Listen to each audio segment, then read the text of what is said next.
বৃহত্তর জৈন্তার সাধারণ জনগণ সহ দেশ ও প্রবাসীর সকলকে গুলজার আহমদ হেলালের ঈদ শুভেচ্ছা।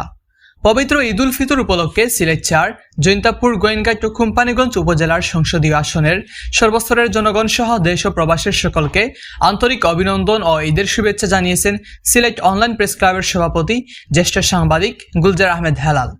শনিবার ২৯শে মার্চ গণমাধ্যমে প্রেরিত এক বিবৃতিতে তিনি এ শুভেচ্ছা জানান। তিনি বলেন, পবিত্র ঈদ উল ফিতর মুসলমানদের বড় এক ধর্মীয় অনুষ্ঠান। দীর্ঘ এক মাস সিয়াম সাধনা শেষে ঈদ আমাদেরকে সাম্য, ভ্রাতৃত্ব, সম্প্রীতির মহামিলনে একীভূত করে থাকে।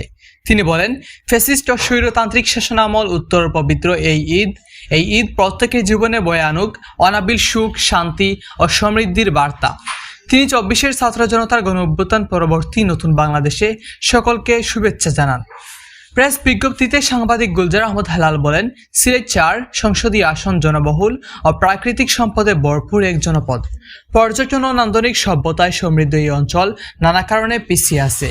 এখনকার শ্রমজীবী, কৃষক, ব্যবসায়ী ও শিক্ষার্থী সহ সাধারণ জনগণ তাদের ন্যায্য হিস্যা পাচ্ছে না।